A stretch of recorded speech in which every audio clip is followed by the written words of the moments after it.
remercier l'Institut Émilie du Châtelet et plus spécialement Florence Rochefort de m'avoir invitée dans cette série. Je voudrais aussi vous remercier d'assister à ces conférences qui, de toute façon, ont aussi un certain retentissement du fait qu'elles sont diffusées.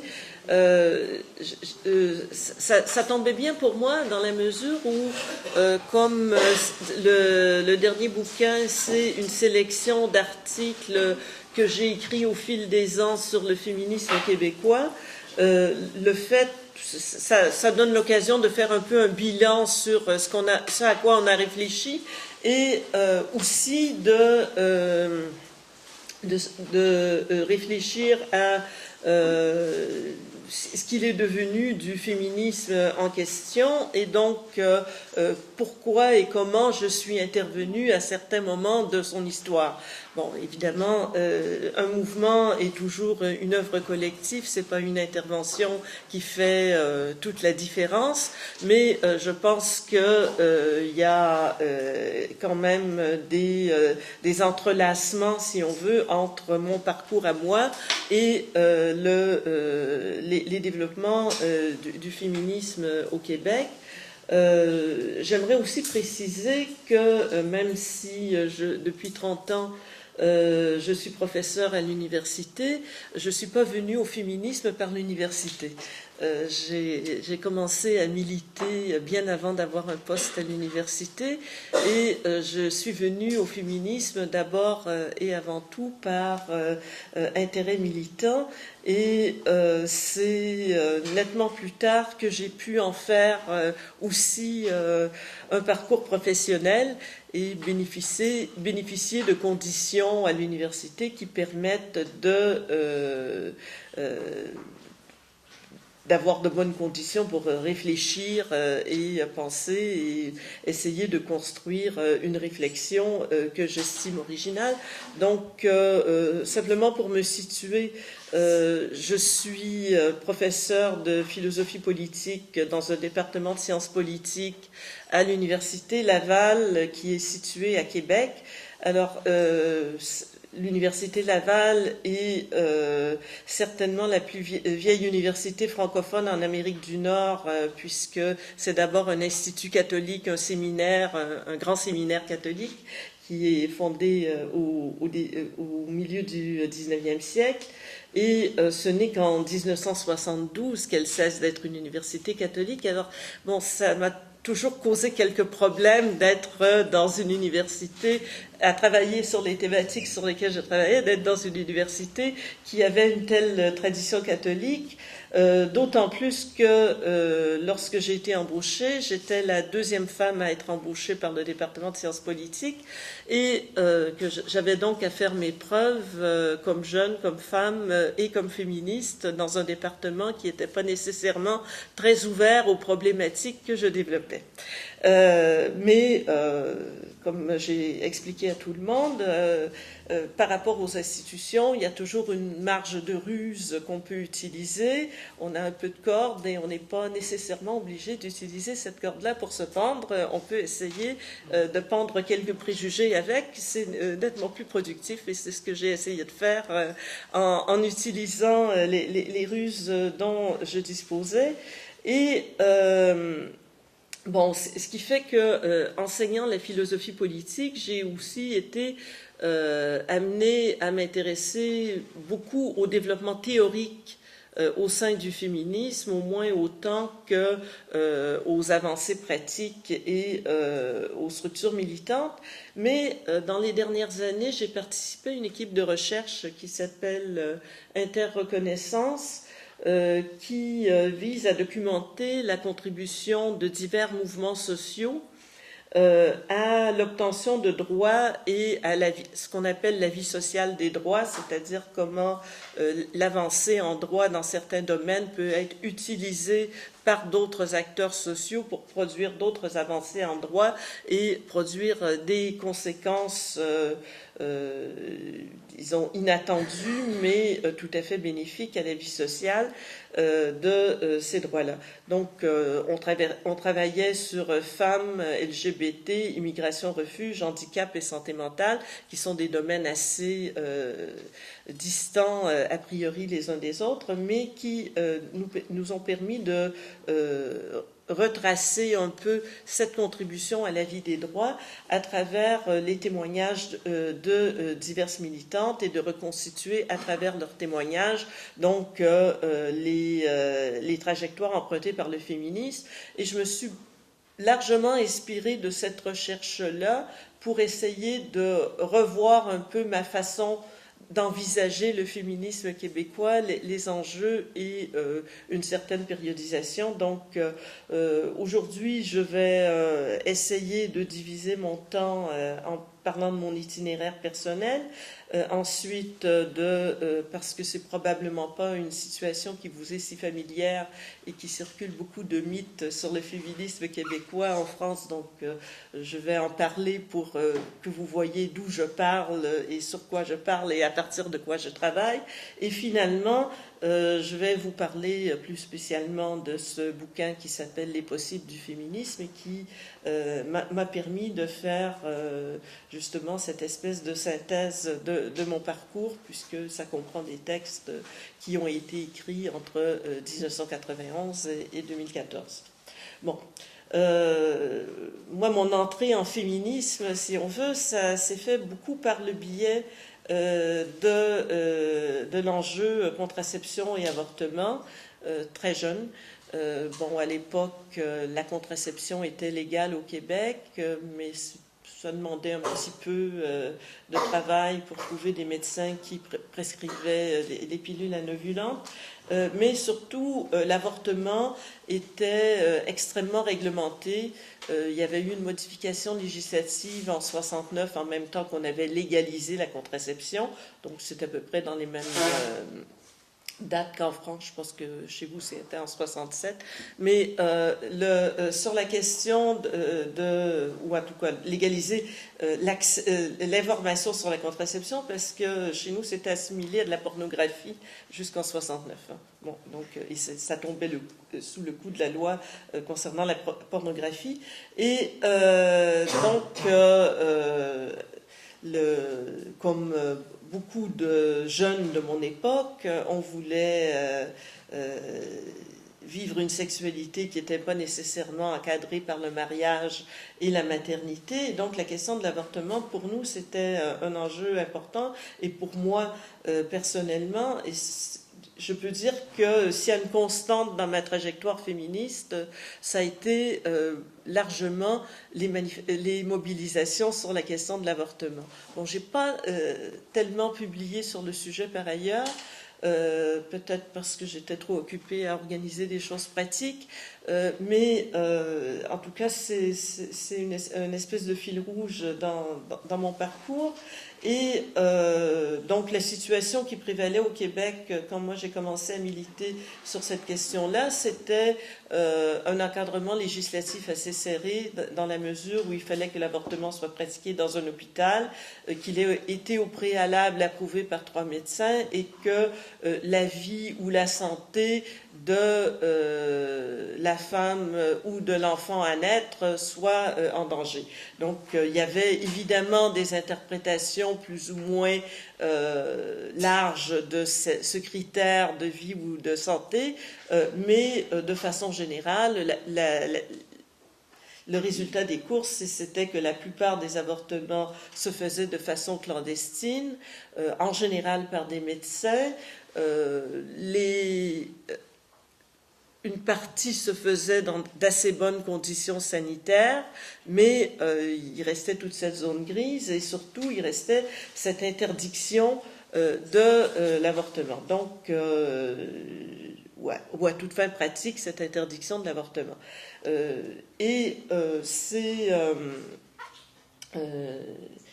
ça a été aussi une lutte assez importante, puisque ce n'est qu'en 88, par une décision de la Cour suprême, qu'il y a une première levée des restrictions législatives concernant l'avortement, et c'est en 89, dans l'arrêté d'Aigle Tremblay de la Cour suprême, toujours, que cette question-là est soulevée, et que la liberté d'avortement des femmes est réaffirmée. Et la situation a un peu changé.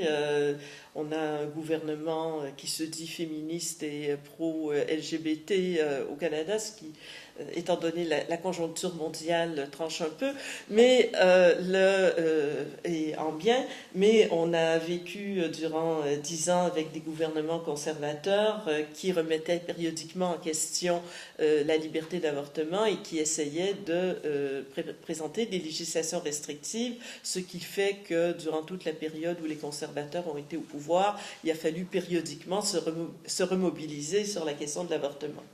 Donc, ça nous fait prendre conscience de deux choses, je dirais ça. La première, c'est que on a beau faire des avancées en droit, si on n'est pas capable de les défendre, ces avancées-là, on les perd.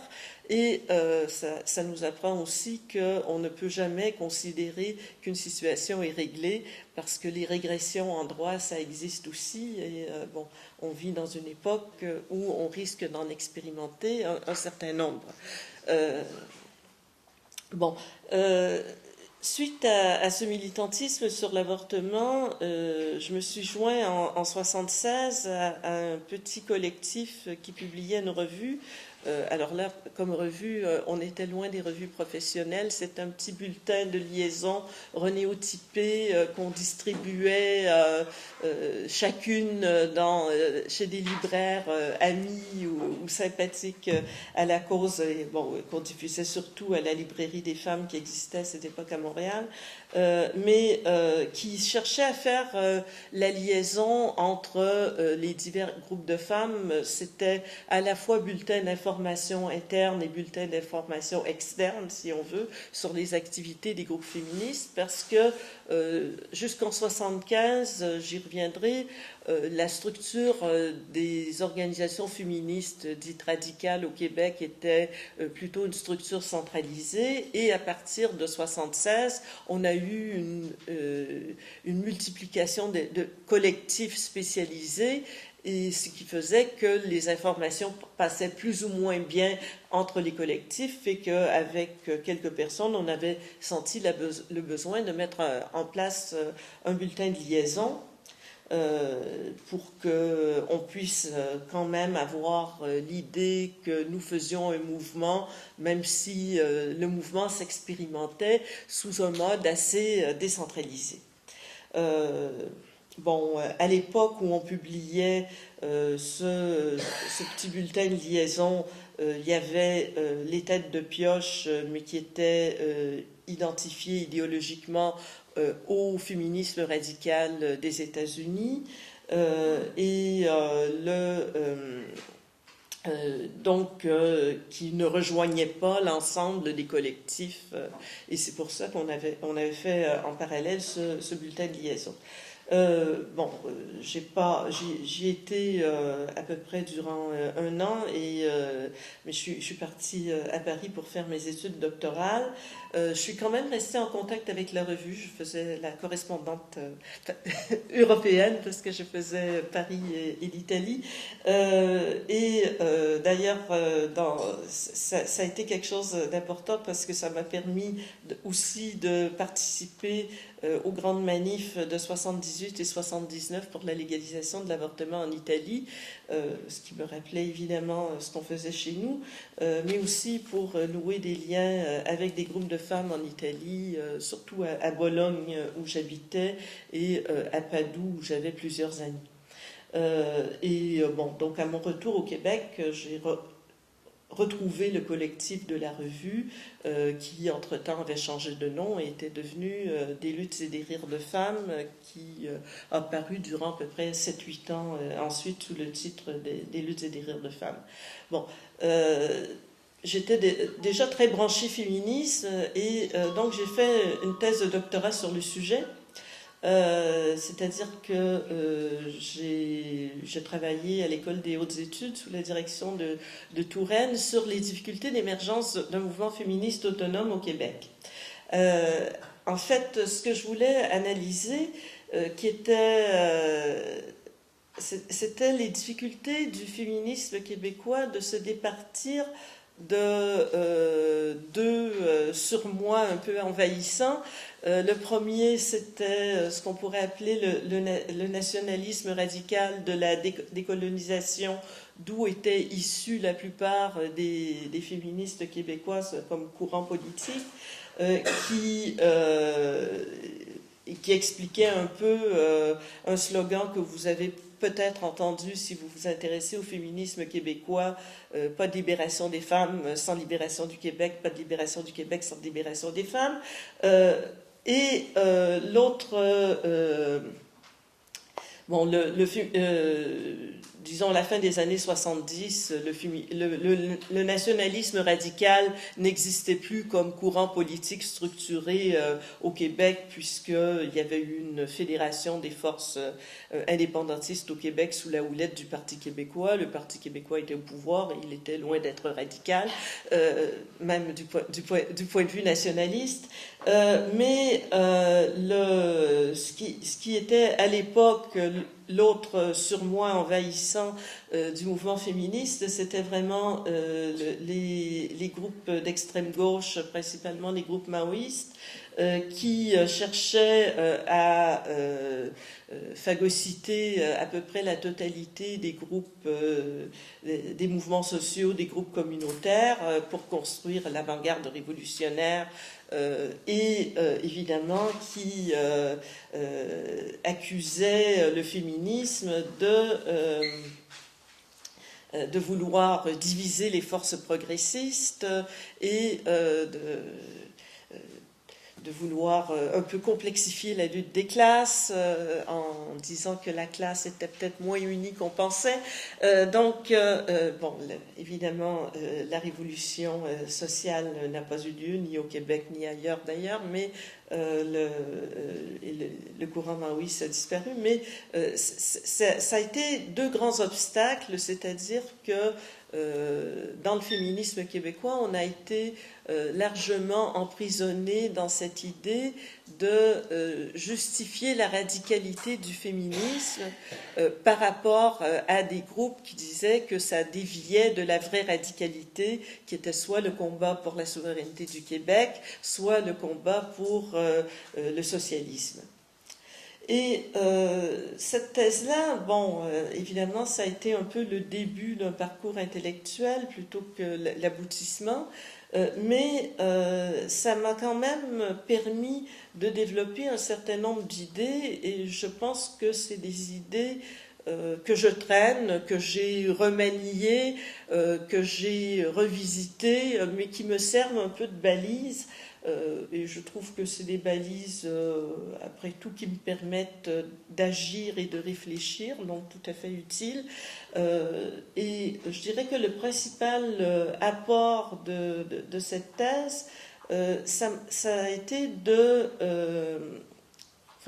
j'en énumérerai trois. La première, c'est que le féminisme travaille simultanément l'égalité, la liberté et l'autonomie des femmes.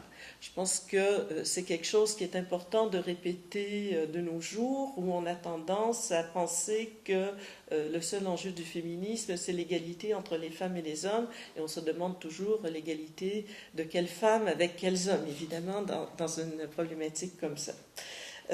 Donc, faire tenir ensemble la notion d'égalité, la notion de liberté, la notion d'autonomie des femmes, c'est ce que j'ai essayé de faire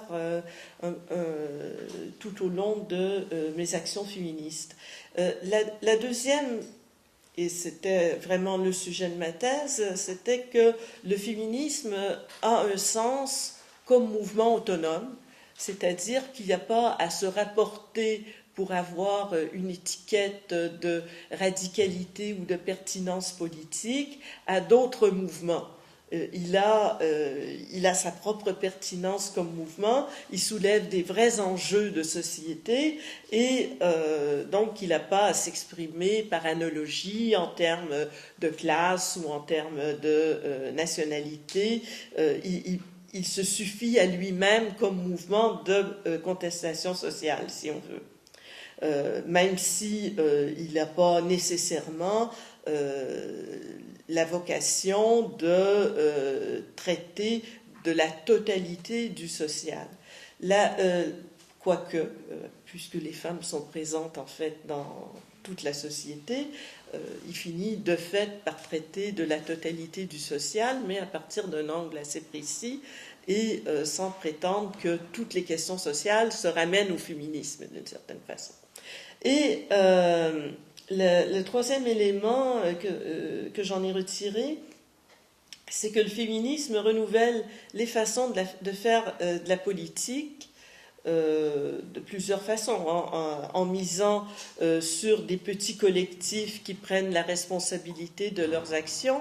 C'est quelque chose que j'ai retrouvé beaucoup plus tard dans ma trajectoire militante dans le mouvement altermondialiste, et puis j'ai appris entre-temps que c'était lié à la tradition anarchiste, mais c'est quelque chose d'assez important. C'est aussi un mouvement qui n'est pas uniquement dans une temporalité politique du futur, l'espèce d'avenir radieux qui ont animé énormément de mouvements de transformation sociale depuis le 19e siècle. Il est beaucoup plus dans une temporalité du présent, ce qui évite les gueules de bois des lendemains qui ont plutôt tendance à déchanter qu'à chanter, et puis ce qui permet aussi de construire maintenant, même si c'est pas parfait, et c'est quelque chose qui a été assez central dans le féminisme dans plusieurs pays, qui permet de construire des alternatives. Bon, ça a pris ensuite la forme de groupes de services, mais ça a été d'abord pensé comme des façons autrement de faire par rapport à toutes sortes de choses, que ça soit comme vivre autrement la maternité, avorter autrement, se nourrir autrement ou tout ça, mais donc la mise en place de projets qui s'inscrivent dans l'immédiat tout en ne préjugeant pas de ce que sera la libération définitive et globale, si jamais on peut envisager une telle situation, mais qui commence à poser des jalons et à faire en sorte qu'on puisse entrevoir un peu ce qui pourrait être expérimenté en termes de transformation sociale. Et bon, cette thèse-là, je l'ai réécrite en fait, parce qu'une thèse et un livre, c'est toujours deux choses. Et ça a donné lieu à mon premier ouvrage, qui est Fragments et collages. Et c'est un ouvrage que j'étais très heureuse de faire préfacer par Françoise Collin, qui, j'y reviendrai, a joué quand même un rôle important dans mon cheminement politique et intellectuel. Alors, quand je suis revenue à Montréal, j'enseignais comme chargée de cours et je militais comme féministe, et les deux n'étaient pas nécessairement contradictoires. Les chargés de cours, c'est un peu les vacataires de l'enseignement, mais on avait formé un syndicat de vacataires. On ne se doutait pas à l'époque que c'était l'avenir du travail, le travail précaire. On a été probablement des premiers syndicats de précaires, donc il fallait inventer tout. Et on s'est rendu compte qu'on était quand même en surnombre des femmes chez les précaires, au hasard.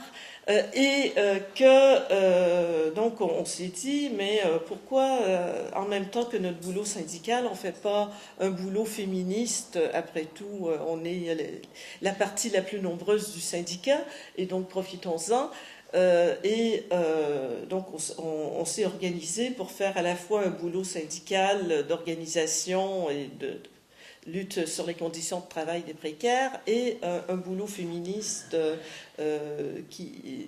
dans un comité femmes qui était un peu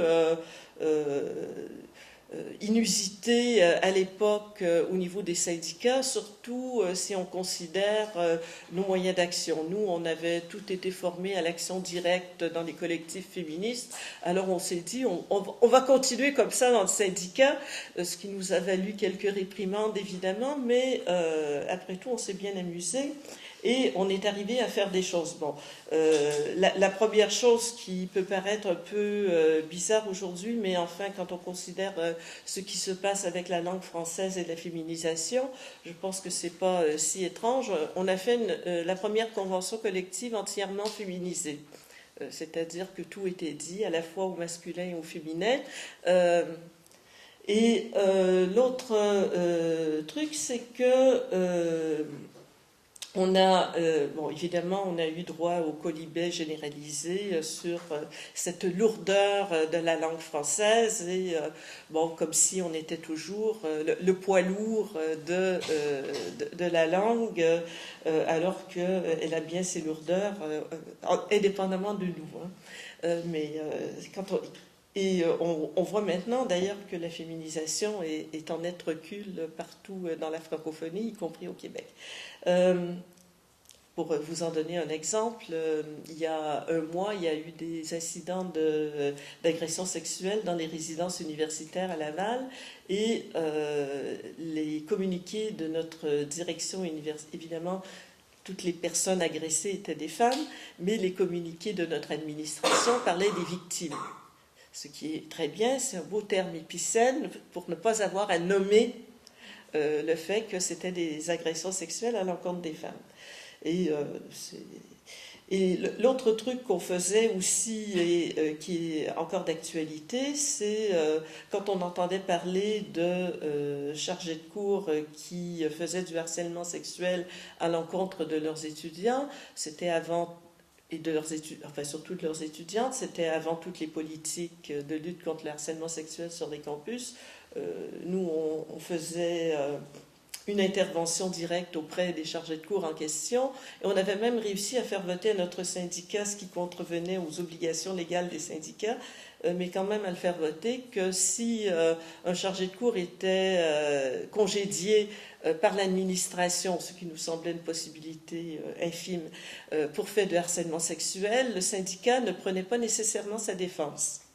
Le syndicat faisait enquête avant, et si les faits étaient suffisamment plausibles, on refusait de le défendre.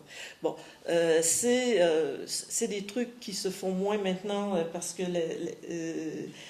l'action directe se pratique moins, mais c'est quand même quelque chose, comme je dis à mes étudiantes, vous n'êtes pas obligé de faire exactement la même chose, mais vous pouvez toujours vous inspirer de ça pour faire vos propres actions et vos propres enjeux.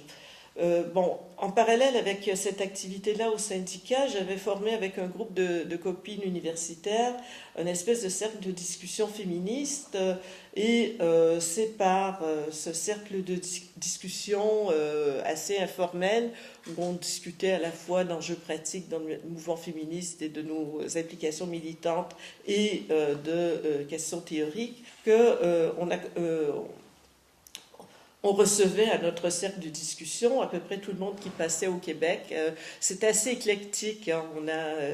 Il y a Françoise Collet qui est venue à plusieurs reprises. Il y a Colette Guillaumin. Donc, ça vous dit un peu qu'on ratissait assez large sur le plan des tendances. Il y a aussi Mary O'Brien, qui est une féministe canadienne-anglaise qui a beaucoup travaillé dans un sens hegelien sur la question de la maternité. Donc, ce groupe de discussion, pour moi, ça a vraiment fonctionné comme un groupe de pairs qui, on ne fonctionne plus comme groupe, mais on est souvent en contact sur le plan professionnel et autres, et on se retrouve très bien.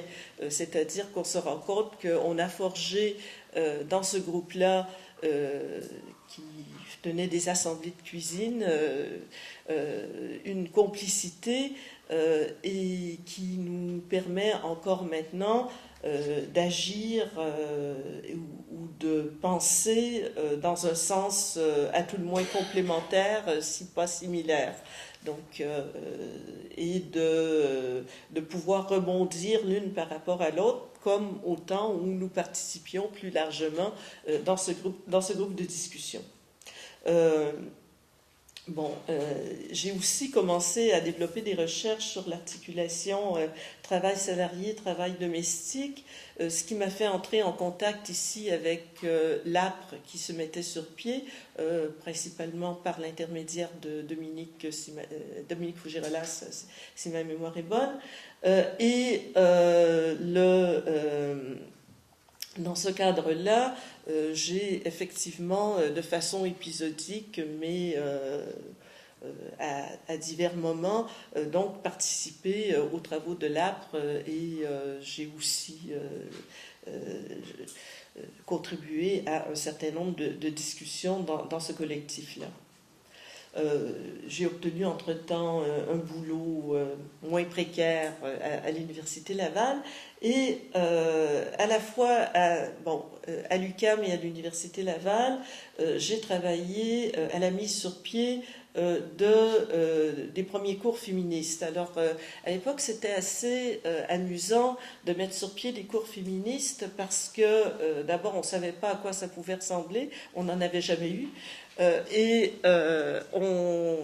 On était dans l'expérimentation assez totale. Je pense que à l'UQAM, justement, on avait fait une expérimentation, notre groupe de discussion de cuisine dont je vous parlais, là, mon groupe de pairs, on avait décidé de donner collectivement un cours sur les enjeux féministes et donc on a fini par être 5 à assumer des séances de cours. C'était pour financer le collectif aussi, le cours collectif, mais on avait à peu près 10 étudiantes, alors ça a été c'est des choses qui sont moins permises, plus difficile à réaliser maintenant. Je pense qu'on peut encore le faire, mais ça demande un peu plus d'audace, qui sont moins permises avec la formalisation des études féministes, mais comme personne ne savait à quoi pouvait ressembler un cours féministe, puisque ça n'existait pas avant nous, on s'est dit, on va expérimenter à la fois sur le fond, sur la forme, on s'est beaucoup interrogé sur la pédagogie, on faisait des séances de réflexion autogérées par les étudiantes, on a fait des trucs où les profs renonçaient à leur pouvoir de notation, donc on n'était pas du tout dans la formalisation académique des trucs, on était plutôt en termes de voir comment profiter de l'institution universitaire pour mettre sur pied des enseignements et ensuite pour mettre sur pied des recherches. C'est assez intéressant ce cours parce que il n'y avait pas beaucoup d'étudiantes qui l'ont suivi, mais j'en ai rencontré plusieurs au fil des ans qui me disaient avoir un souvenir extraordinaire de cette expérience d'enseignement collectif qu'elles n'avaient jamais revécu à l'université depuis ce temps-là. À Laval, je suis arrivée dans un cadre, quand j'ai commencé à enseigner à l'Université Laval, je suis arrivée dans un cadre qui était beaucoup moins propre à l'expérimentation et l'improvisation, mais j'ai quand même donné régulièrement un cours de femmes, féminisme et politique, et d'ailleurs il y a quelques personnes ici qui ont dû subir ou apprécier, c'est selon, ou peut-être les deux, le cours. J'ai surtout pu participer à la mise sur pied de la première revue universitaire francophone en études féministes, recherche féministe, parce qu'on a mis ça sur pied quelques années après mon arrivée à l'Université Laval. Et moi, j'avais l'expérience de revue militante féministe, et d'autres avaient l'expérience de revue académique. Et on a essayé, à Recherche féministe, de marier une expérience de revue universitaire avec système de révision par les pairs, appel d'articles et des trucs comme ça, et une expérience de revue militante. Bon, ça a fini par faire une revue plus académique que militante, mais au point de départ, on essayait quand même d'avoir des trucs, des notes de recherche qui permettaient d'avoir des nouvelles, des pratiques, des trucs comme ça, ce que les modes de financement des revues universitaires ont obligé à abandonner. Mais, bon.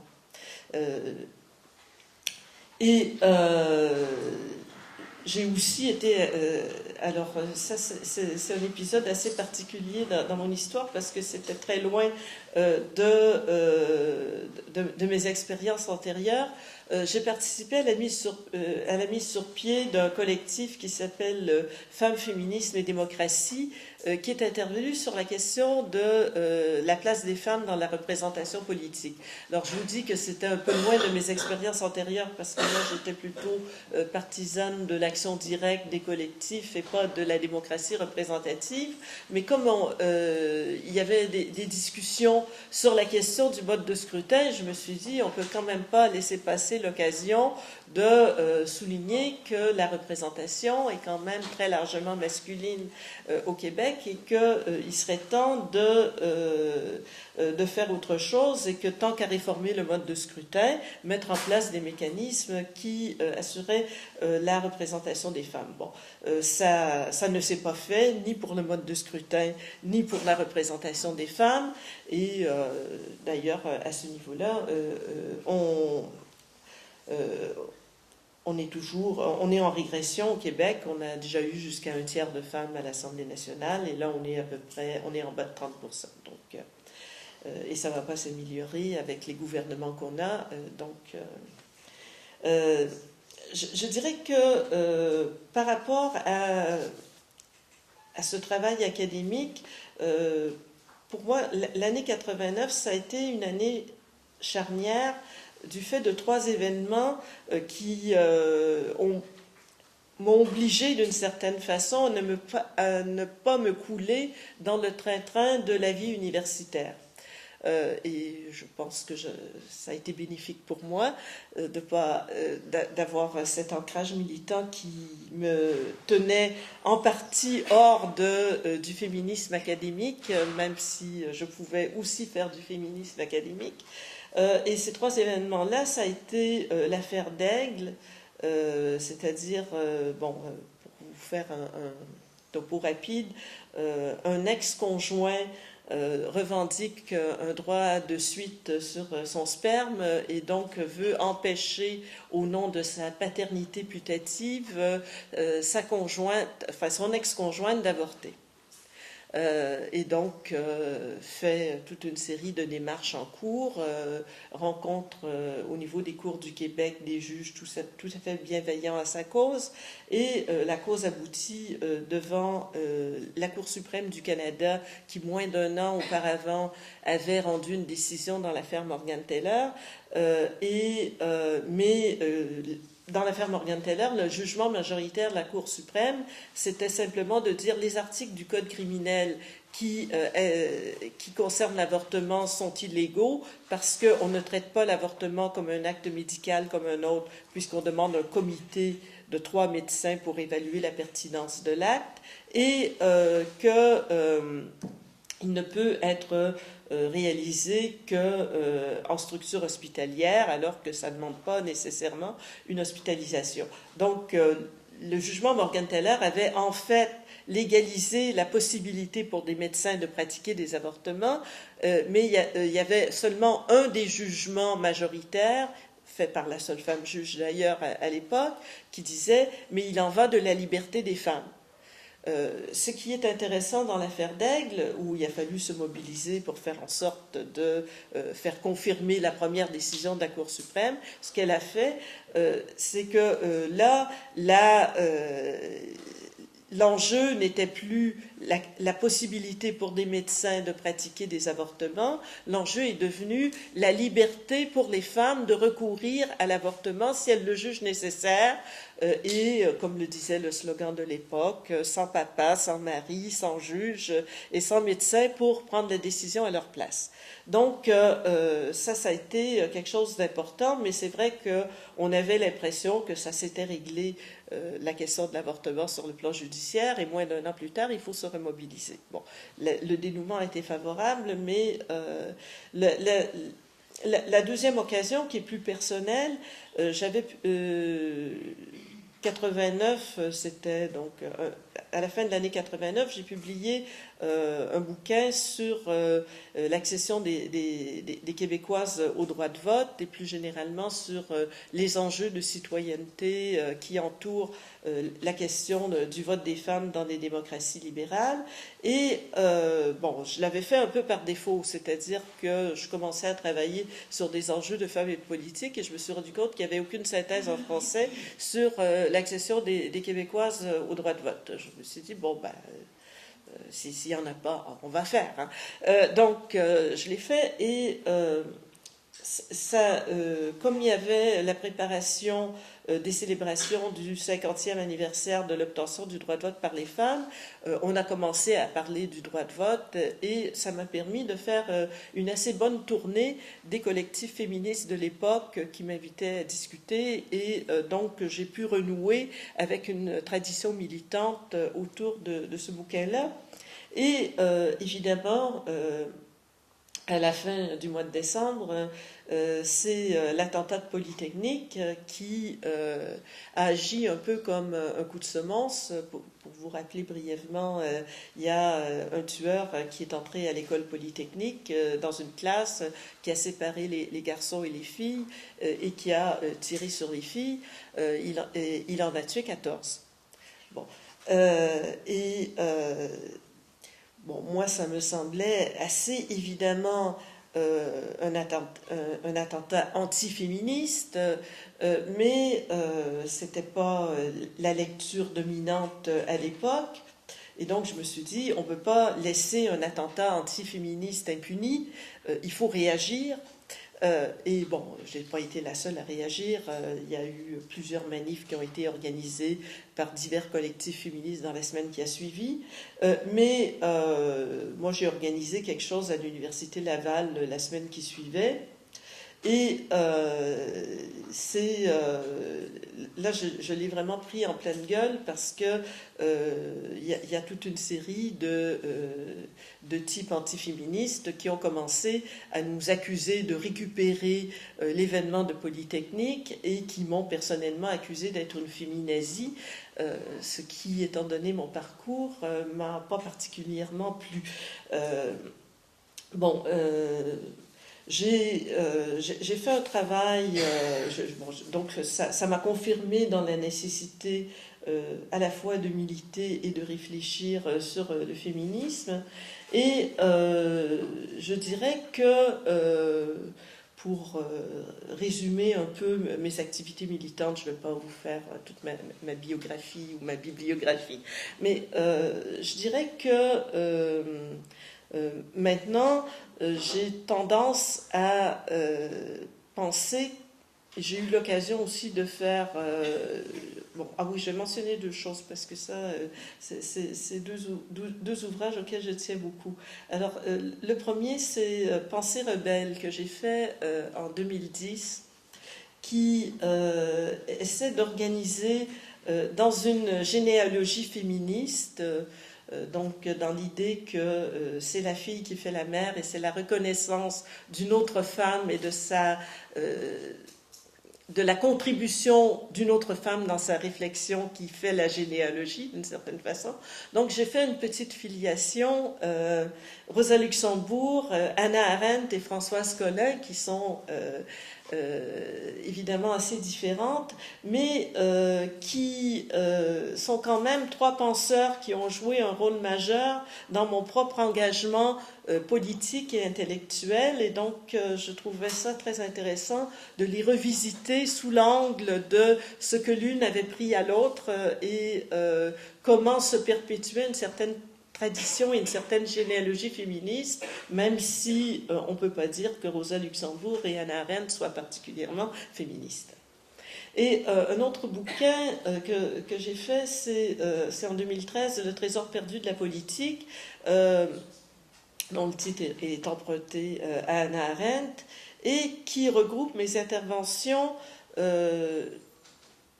dans un contexte militant, et donc qui rend accessible de façon plus large des interventions qui ont été pensées beaucoup au niveau, dans le feu de l'action, si on veut, et pour répondre à des demandes de collectifs militants.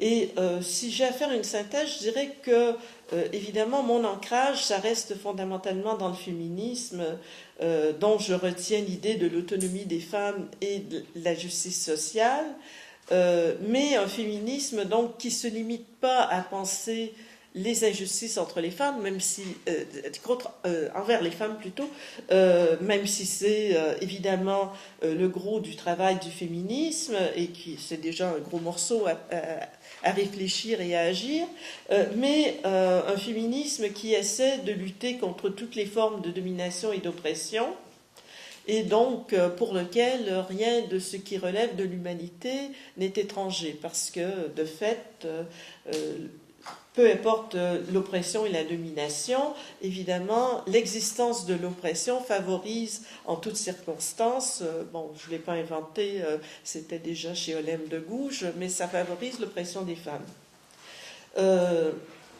C'est aussi cet ancrage féministe qui m'a fait insister sur l'adéquation entre les moyens et les fins, un peu par rapport à la tradition, je dirais, militante de gauche, où il faut casser les œufs pour faire les omelettes. Bon, ben, on casse les œufs, on ne fait pas nécessairement l'omelette, mais c'est cette idée que les moyens qu'on utilise pour lutter doivent contribuer à nos objectifs de lutte plutôt que préparer, plutôt que contredire les fins que l'on poursuit.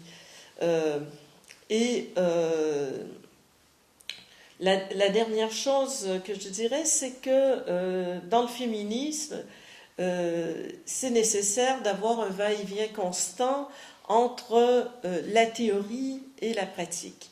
Bon, c'est ce que j'ai fait dans mon propre parcours, mais je pense que on n'a pas de théorie toute faite, on n'a pas de grande théorie, et d'une certaine façon, ça peut paraître un handicap. À mon avis, c'est une force, parce que c'est une théorie qu'on invente et qui ne nous encarcane pas au fur et à mesure des nécessités militantes, mais aussi on a à réfléchir sur nos actions militantes, et on n'a pas à enfermer le militantisme dans des ornières préfabriquées où on se condamnerait à une certaine répétition du même.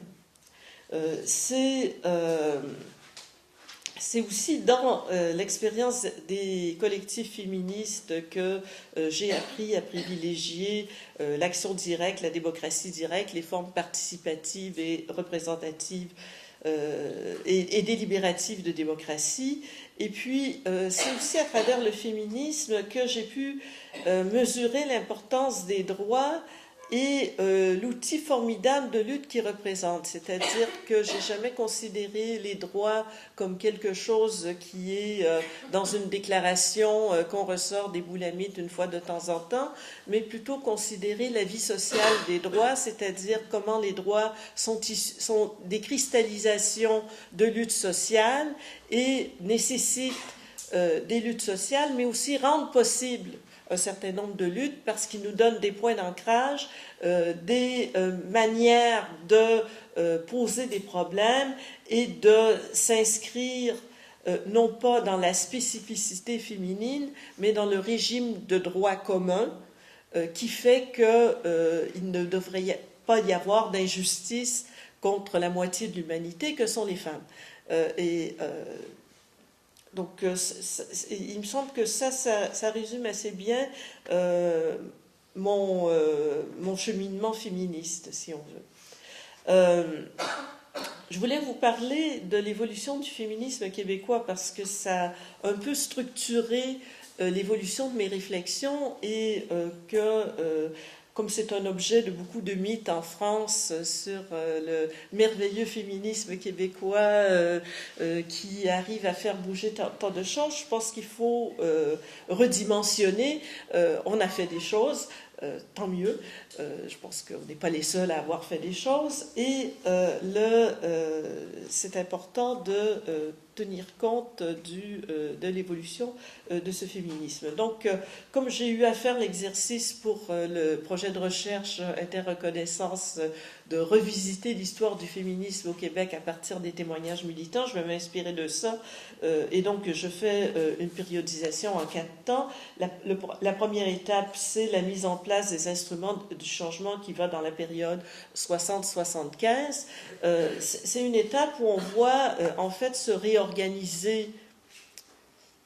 le féminisme, que ce soit dans sa composante libérale ou dans sa composante radicale, et où on voit aussi se mettre en place au niveau du pouvoir politique des mécanismes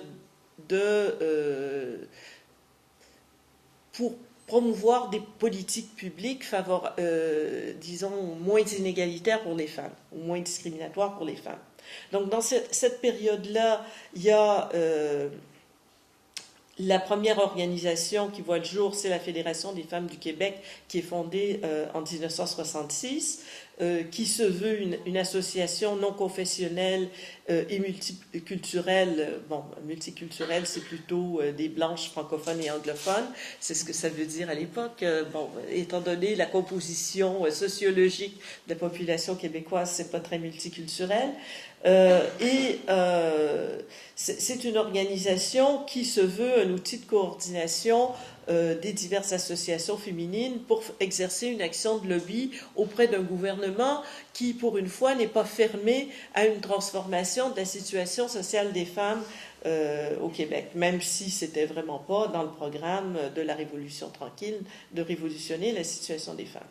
Deuxième organisation qui est un peu dans le même genre que la FFQ, mais qui regroupe surtout des femmes rurales, c'est la FEAS, l'Association féminine d'éducation et d'action sociale, qui se forme en 66 également, qui est plus francophone et qui conserve un lien avec l'Église catholique, ce qui n'était pas le cas de la Fédération des femmes du Québec. Autant la Fédération des femmes du Québec que la FEAS vont beaucoup lutter à ce moment-là sur la question de la transformation du statut personnel des femmes mariées. On avait au Québec, grosso modo, le même code civil qu'en France.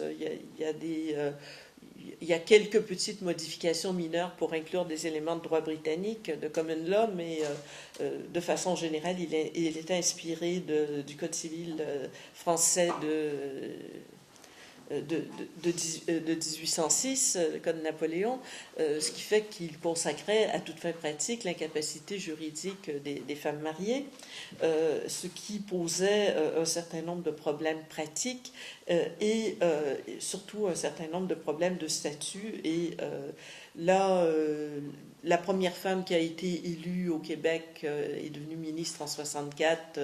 Et la pauvre, elle a dû demander à son mari de venir signer son bail à Québec. Donc, elle était bien pressée de transformer la situation des femmes mariées et de mettre fin à cette incapacité juridique. Donc, ces groupes-là ont été assez actifs dans ce domaine-là. Bon, en même temps, les années 60, c'est les années du Women's Lib qui se développent aux États-Unis. La première organisation inspirée du Women's Lib s'est formée à l'université McGill en milieu anglophone, ne serait-ce que pour une proximité linguistique et le fait que, après tout, autant à cette époque-là que maintenant, McGill est formellement en territoire canadien, mais fait partie des universités américaines. Donc, il s'est passé la même chose qui se passait aux États-Unis. bon, c'est un groupe qui se forme en 69. En parallèle, se forme un groupe beaucoup plus francophone, le Front de libération des femmes du Québec, qui est issu des milieux nationalistes radicaux et qui est très fortement influencé par les mouvements de décolonisation, le mouvement noir états-unien et les mouvements anti-impérialistes en Amérique latine. Et ce groupe-là se dissout et fait place en 72 au Centre des femmes qui va exister jusqu'en 75. Et c'est à partir de la dissolution du Centre des femmes en 75 qu'on va voir se développer énormément de collectifs. Bon, c'est une période de mise en place aussi du côté du gouvernement, c'est-à-dire que c'est la période, comme partout ailleurs en Occident, où on a des commissions d'enquête pour savoir que veulent les femmes, comme si les revendications n'étaient pas claires.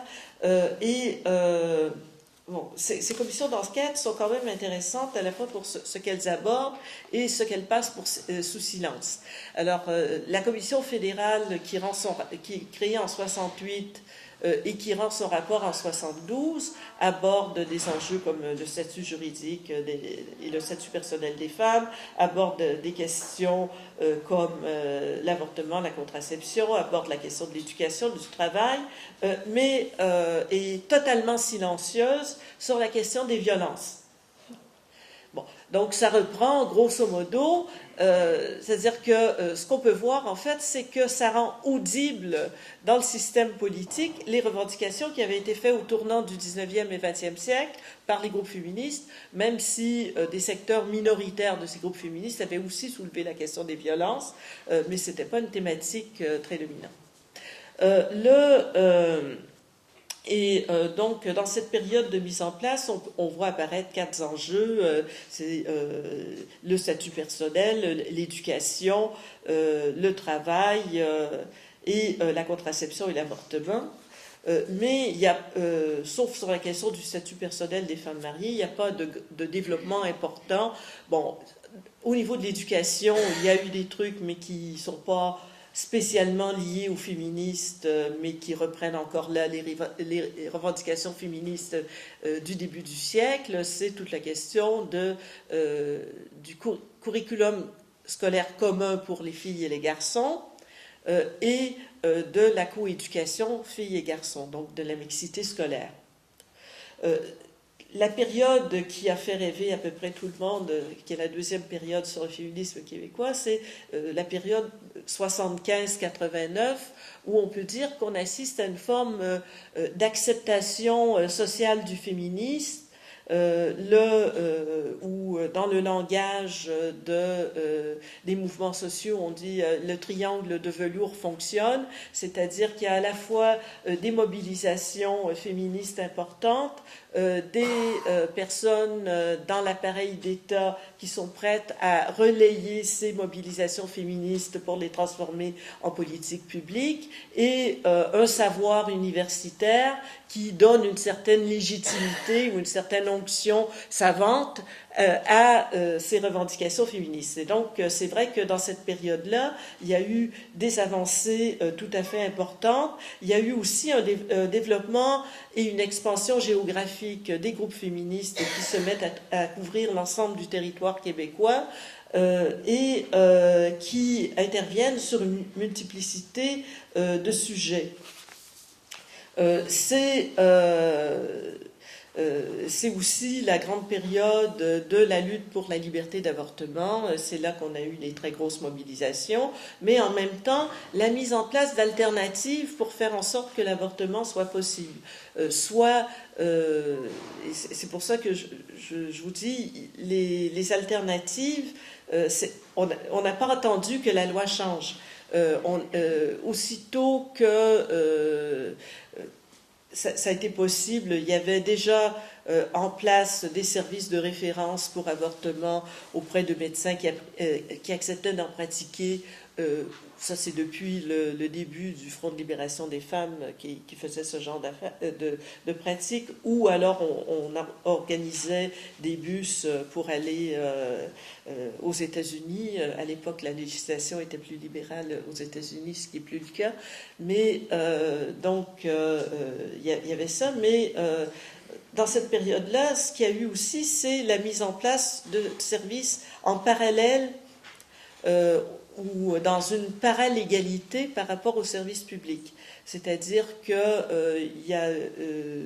on a utilisé le fait qu'il y avait certains médecins, infirmières, travailleuses sociales dans une structure qui regroupait santé et services sociaux, qui étaient les centres locaux de services communautaires, qui voulaient mettre en place des cliniques d'avortement pour commencer à les mettre en place, donc en dehors du cadre hospitalier. Pour ça, évidemment, le fait que le gouvernement provincial renonce à poursuivre les médecins qui pratiquaient des avortements, ça a été facilitant, mais ces services, disons, qu'on peut appeler parapublics d'avortement, c'est-à-dire qui se faisaient dans des institutions publiques, mais en marge de la légalité, ont été quelque chose qui permettait d'offrir donc des services de qualité, qui étaient contrôlés par les femmes et les féministes et qui permettaient de ne pas attendre les décisions judiciaires concernant l'avortement, mais d'imposer en fait la légalité des avortements par la pratique. Et c'est aussi une période où on voit des avancées importantes dans le domaine du travail, avec la mise en place des congés de maternité qui sont assez récents au Québec. On n'a pas eu de politique nataliste après la Première Guerre mondiale comme en France. Et puis, évidemment, les garderies... c'est une période de transformation législative majeure dans tous les domaines, puisqu'on avait cette conjonction-là de pression militante, de relais institutionnels et de savoir qui permettait ça, qui cautionnait tout ça. Évidemment, c'est la période, ça se termine avec l'attentat antiféministe de Polytechnique, et qui va introduire une forme de backlash à la fois dans le féminisme et par rapport au féminisme dans la société. Ce qui fait que la période qui suit, la période 90-95, c'est une période de réorganisation et de réorientation du mouvement féministe. Il y a beaucoup moins d'avancées législatives dans cette période-là. Les gouvernements sont beaucoup plus fermés, se disent si une telle chose a pu arriver, si Polytechnique a pu arriver, c'est parce qu'on a fait des changements trop brusques et il faut donc ralentir le rythme et donc on n'était pas du tout dans la logique de faire de nouvelles avancées. On a pu continuer certains dossiers qui avaient déjà été entamés auparavant, mais ça n'a pas été une période de transformation législative importante comme dans la période de 79-95. Et ça a correspondu aussi à une certaine crise interne dans le mouvement féministe. Une crise interne qui a été provoquée par deux choses. D'abord, le backlash qui a suivi Polytechnique, parce que dans cette période-là, on a été vraiment confronté à une atmosphère assez insupportable, où on avait l'impression que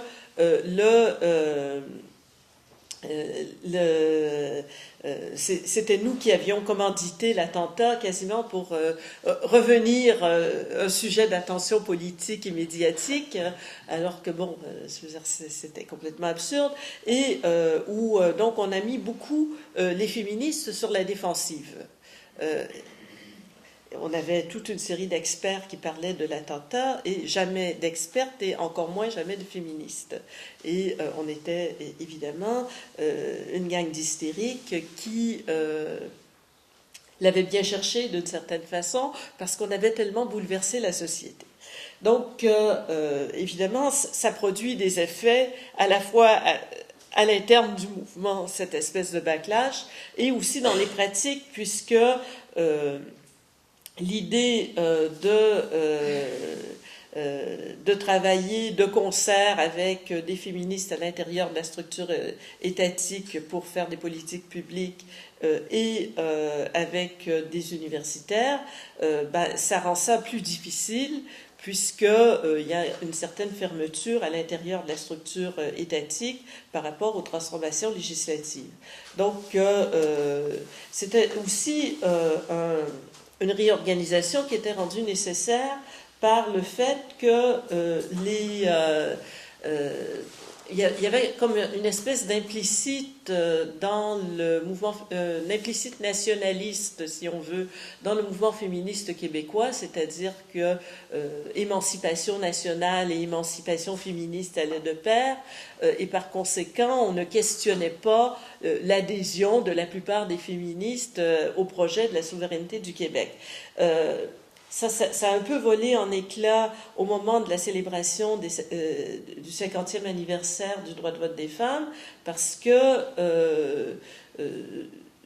la marraine qui avait été choisie pour l'événement, c'était Lise Payette, qui était une ancienne ministre de Conditions féminines du Parti québécois, mais qui est aussi une femme active dans les médias, et qui venait de faire un film qui s'appelait Disparaître, qui s'inquiétait du fait que la nation québécoise allait disparaître puisqu'on ne faisait pas assez de bébés blancs ou francophones, enfin les bébés naissent pas avec une langue, mais dans les familles francophones au Québec, donc ce qui a évidemment heurté les femmes qui ne faisaient pas partie de ces Québécoises francophones blanches, et donc se posait la question de comment articuler un féminisme qui ne soit pas exclusif par rapport au fait qu'il n'y a pas que des blanches francophones qui habitent le territoire québécois. Ce qui a donné lieu à une rencontre qui a le mérite d'avoir existé et qui a le mérite d'avoir qui s'appelle le Forum pour un Québec féminin pluriel. Ça a eu lieu, ça a pris du temps à organiser, ça a eu lieu seulement en 92, mais ça a été le premier événement où il y avait des femmes autochtones et des femmes issues de l'immigration récente ou ancienne qui participaient, qui se posaient ensemble la question de comment réorganiser le féminisme québécois pour qu'il soit moins exclusif. Ce qui a été disons, ça c'était au niveau des enjeux plus théoriques abordés dans ce forum, et au niveau des enjeux pratiques, c'est trouver des thèmes inclusifs, et la thématique d'inclusion qui a été retenue, et c'est vrai que ça permettait de rejoindre toutes ces composantes-là, ça a été la lutte contre la pauvreté. Et ça a donné lieu donc à la préparation de la marche du pain des roses et ultérieurement à la marche mondiale des femmes. Donc, ce qui fait qu'à partir de 1995, qui est ma dernière période, le féminisme s'est transformé beaucoup plus en mouvement de revendication de la justice sociale, en pointant plus précisément, à travers les thématiques de la pauvreté et de la violence, les injustices dont étaient victimes les femmes. Mais ça a permis une certaine forme d'inclusion des femmes de diverses origines, mais je dirais que c'est une inclusion qui est assez subalterne encore de nos jours. Je pense que par ailleurs, sur la question des femmes autochtones, ça a été un peu mieux réussi. Et mon explication pour ça, c'est que les femmes de diverses origines, tout comme les lesbiennes d'ailleurs, on leur avait fait un petit comité, une petite niche à l'intérieur de la structure fédérative qui était la Fédération des femmes du Québec. Avec les femmes autochtones, on a dit, il y a déjà une organisation qui s'appelle Femmes autochtones du Québec, on va faire un partenariat. Et donc, ça leur a permis d'agir nettement plus sur un pied d'égalité par rapport aux féministes non autochtones, même si on ne peut pas dire que les enjeux des féministes des autochtones ont été totalement pris en charge par les féministes québécoises, mais je pense qu'il y a quand même des indices. L'année dernière, comme on fait toujours par rapport aux questions de violence, on organise des actions. Bon, il y a la dizaine de jours contre les violences faites aux femmes à l'échelle internationale, mais plus spécialement au Québec. Ça se conclut toujours le 6 décembre à cause de l'attentat de Polytechnique. Et l'année dernière, ça a été la première fois où toute la place a été laissée à la question des femmes autochtones disparues ou assassinées. C'est un phénomène qui existe aussi au Québec. Je pense que c'est lié à une certaine ouverture envers les enjeux des femmes autochtones, mais aussi à une certaine actualité politique, puisqu'il y avait eu des disparitions récentes et des mobilisations récentes de femmes autochtones sur ces enjeux-là. Et donc, on voit évoluer le féminisme québécois un peu plus sur un agenda qu'on pourrait appeler intersectionnel, avec une certaine discussion des enjeux de racisme et de colonialisme, mais je dirais que c'est un intersectionnalisme qui est beaucoup plus pragmatique que réfléchi, si on veut, et à travers les thématiques de la violence et de la pauvreté. Bon, c'était simplement pour mettre la table et pour vous dire, il me semble que ces enjeux-là, les divers enjeux qui ont été présents dans le féminisme, c'est des enjeux dont j'ai voulu traiter dans le livre Les possibles du féminisme. Certains des textes relèvent de textes que j'ai décidé de produire dans le parcours, dans un certain parcours académique. D'autres relèvent d'interventions que j'ai fait dans des groupes de femmes. Donc, il y a plusieurs, il y a diverses factures au niveau des textes. C'est un ouvrage que j'ai écrit à l'intention des jeunes féministes parce que les mobilisations sociales altermondialistes et surtout la grève étudiante de 2012 ont beaucoup renouvelé les rangs du féminisme au Québec et produit toute une série de nouvelles générations de militantes qui, malgré l'existence de cours féministes à l'université, ne sont pas toujours au fait de l'existence du mouvement des femmes et qui ont parfois tendance à considérer que le féminisme est devenu un mouvement complètement institutionnalisé qui s'est coulé de façon subalterne, mais qui s'est quand même coulé dans les rouages de la société sexiste ambiante. Et donc, je me suis dit, il faut rappeler que le féminisme est à l'origine d'un mouvement radical et qu'il a encore la possibilité de constituer un mouvement radical. Donc ça, c'était mon premier objectif. Et pour ça, c'était nécessaire de préciser que, contrairement à ce que nous serinent les gouvernements, le féminisme, ça ne se réduit pas à l'égalité entre les hommes et les femmes, ce qui est souvent utilisé d'ailleurs à des fins racistes ou antiféministes. Et ça se résume pas non plus au gender mainstreaming, c'est-à-dire à l'intégration des femmes à la société ambiante. C'est-à-dire que une posture radicale, c'est penser ensemble l'égalité, la liberté et l'autonomie des femmes, ce qui implique que, pour être réalisé, ça implique une transformation de l'ensemble des structures sociales. C'est pas une adaptation fonctionnelle des structures sociales aux revendications féministes. Finalement, pour être inclusif, le féminisme peut difficilement faire l'économie d'une posture intersectionnelle qui montre la cohérence des divers rapports sociaux de domination et qui essaie de lutter en articulant au maximum ces divers rapports sociaux de domination plutôt que de se préoccuper uniquement des enjeux de genre, puisque de toute façon les enjeux de genre se modulent différemment selon les autres localisations sociales des femmes. On a toutes plusieurs localisations sociales. Et aussi, je pense que c'est important de rappeler que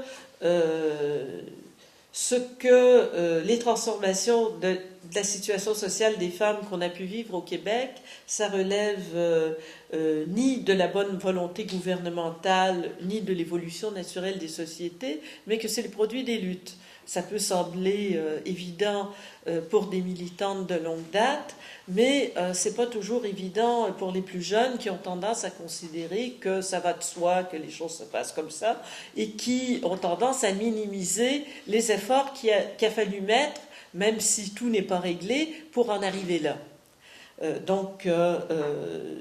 Bon, c'est évident que celles qui s'engagent aujourd'hui dans le féminisme n'ont pas nécessairement à faire l'ensemble des combats qu'on a menés, mais au moins de les connaître pour voir ce qu'elles veulent poursuivre et ce vers quoi elles veulent bifurquer ou innover. Donc je pense que les deux sont importants. Alors le texte, il est composé, donc le livre il est composé de 13 textes différents qui ont été écrits entre 91 et 2014 et qui ne sont pas nécessairement organisés dans un ordre chronologique.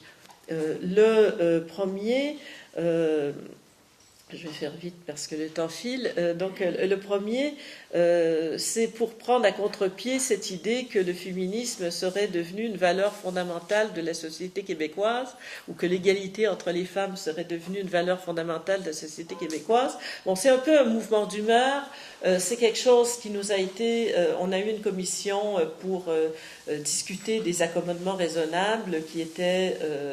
présidé par deux patriarches, c'est-à-dire deux hommes vieux, qui avaient préparé un document d'ailleurs où on ne précisait pas que le hijab était un vêtement féminin, c'était un vêtement. Là aussi, on est dans l'art de l'euphémisation des situations. Hein. Donc, à ce moment-là, on nous a, ça fait un débat qui a un peu bifurqué sur les cassures de est-ce qu'on fait une laïcité ouverte ou fermée, est-ce que les seuls accommodements raisonnables sont des accommodements pour raisons religieuses, etc.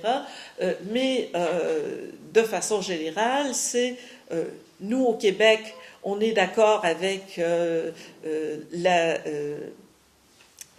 cette valeur fondamentale de l'égalité entre les hommes et les femmes, et il y a des immigrants qui veulent remettre ça en question et qui pratiquent, qui ont des valeurs anti-égalitaires, et on ne peut pas accepter ça.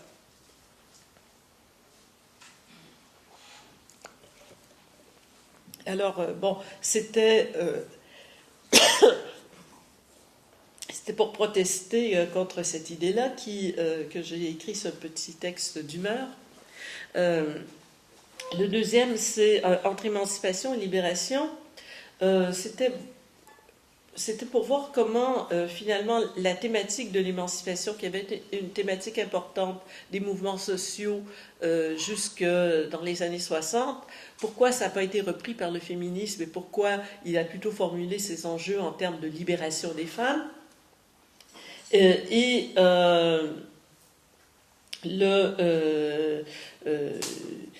Donc, qu'est-ce que ça impliquait comme reprise de l'idée, reprise et différence par rapport à l'idée d'émancipation. Alors, la question la plus controversée probablement est le texte par rapport auquel je n'ai pas de divergence profonde, mais ça me semblait important de le mettre, c'est sur le rapport entre service et politique dans le féminisme. C'est un texte que j'avais d'abord publié ici dans les cahiers du genre, mais et où j'opposais, en fait, c'est là que je nuancerai aujourd'hui, service et activité militante, pour montrer, et maintenant je dirais plutôt comment la pratique de service s'inscrit dans une pratique de transformation sociale, même si elle n'est pas toujours une pratique de transformation sociale, et qu'elle peut être aussi de la sous-traitance par rapport à la démission de l'État-providence, ce qui était la thèse que je développais principalement dans l'article. L'article le plus ancien, qui est sur les droits des femmes, c'était pour montrer que le féminisme n'avait pas une incidence uniquement sur la situation des femmes, même si les premières bénéficiaires des luttes féministes étaient bien sûr les femmes, mais que ça contribuait à rendre notre démocratie plus démocratique d'une certaine façon, et donc à transformer en fait notre compréhension de la démocratie et notre compréhension du régime commun. Le 5e texte, c'est sur la question de la pauvreté. C'est un texte qui avait paru originellement dans Nouvelles questions féministes. C'est donc un peu pour montrer que la pauvreté est d'abord et avant tout un rapport social et pas une condition, et que combattre la pauvreté veut dire combattre les rapports sociaux qui font que certains s'enrichissent et que d'autres s'appauvrissent. Bon, les deux textes qui suivent, féminin singulier, féminin pluriel et agir sans nous, c'est comment penser un féminisme qui ne prend pas pour acquis que les femmes constituent un groupe homogène. C'est une réflexion qui m'a été inspirée à la fois par mes lectures principalement dans le féminisme états-unien, et aussi par les développements de la pensée queer. Donc j'ai essayé de montrer comment on pouvait faire un mouvement féministe sans prendre pour acquis que toutes les femmes vivaient la même situation. Donc faire mouvement sans nécessairement se constituer en nous, et avec le nous qui est le résultat de l'action plutôt que le préalable à l'action. Vivons-nous dans un monde post-féministe? C'est pour expliquer que non, tout n'était pas résolu, que le backlash antiféministe existait, et que le féminisme était encore nécessaire. Y a-t-il une troisième vague féministe, qui est le 9e texte? C'était pour prendre acte des transformations, de l'arrivée de jeunes qui n'avaient pas nécessairement les mêmes thématiques que les plus anciennes, mais qui participaient du féminisme.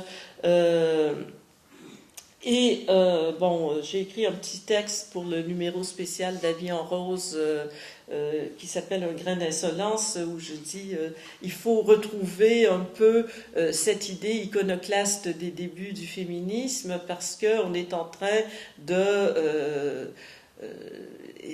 c'était aussi un peu l'idée de La Vie en rose. Bon, on a troqué la couture et le tricot pour l'avortement et les femmes battues, mais on est toujours dans le féminin d'une certaine façon, et peut-être que ça ne veut pas dire qu'il faut plus s'occuper d'avortement ou de femmes battues, mais qu'il faut peut-être se déplacer au niveau des terrains et surgir là où on n'attend pas les féministes. Dans les 3 textes qui suivent, c'est un peu comment le socialisme ne peut pas faire l'économie du féminisme s'il veut être vraiment socialiste, et comment articuler ensemble lutte contre l'État capitaliste, mais aussi lutte contre le patriarcat. Finalement, je suis intervenue dans les débats sur l'intersectionnalité, et comment l'intersectionnalité est un moyen de retrouver une certaine radicalité dans le féminisme, à la fois en termes de ne pas penser le féminisme comme un mouvement homogène, mais aussi en termes de penser le féminisme comme pratique de la coalition, c'est-à-dire d'une solidarité raisonnée entre les femmes, plutôt que d'une solidarité postulée du fait d'une condition qui serait commune. Donc, à ce niveau-là, je pense que bon, ça donne à réfléchir. C'est pas nécessairement, je ne vais pas faire un programme d'une certaine façon. Et je voudrais peut-être conclure par certaines des influences intellectuelles qui ont contribué à faire de moi la féministe que je suis. Je pense que la personne qui a joué le plus grand rôle dans ce parcours, c'est probablement Françoise Collin. Mais il y a aussi une féministe américaine peu connue en France parce qu'elle n'a pas été traduite en français, qui est Iris Marianne Young. Il y aura un colloque qui lui sera consacré au mois à fin mai, je pense, ici. Mais j'ai aussi puisé certaines idées chez les féministes matérialistes françaises, principalement Guillaumin, Mathieu et Wittig. Chez les féministes lesbiennes et dans la pensée queer, principalement Butler et De Laurentiis. Et de plus en plus, parce que j'ai passé un an à traduire Black Feminist Thought, donc ça m'a beaucoup fait réfléchir. Bon, j'ai aussi traduit, mais ça m'a questionné énormément. Donc, j'essaie de plus en plus d'inclure l'apport des féministes noires états-uniennes, bon, Patricia Hill Collins évidemment, mais aussi Audre Lorde et Bell Hooks. Et puis, je pense que de mes collaborations avec l'ARP aussi, j'ai gardé une réflexion en termes de rapports sociaux de sexe, qui m'ont été inspirés des réflexions de Kergoat, Hirata ou Fougerolas. Donc, voilà, et puis c'est évidemment avec tout ça je bricole et je fais quelques collages plus ou moins réussis, mais je pense que c'est important aussi de payer ses dettes intellectuelles aux personnes qui nous ont donné des instruments de pensée. Merci.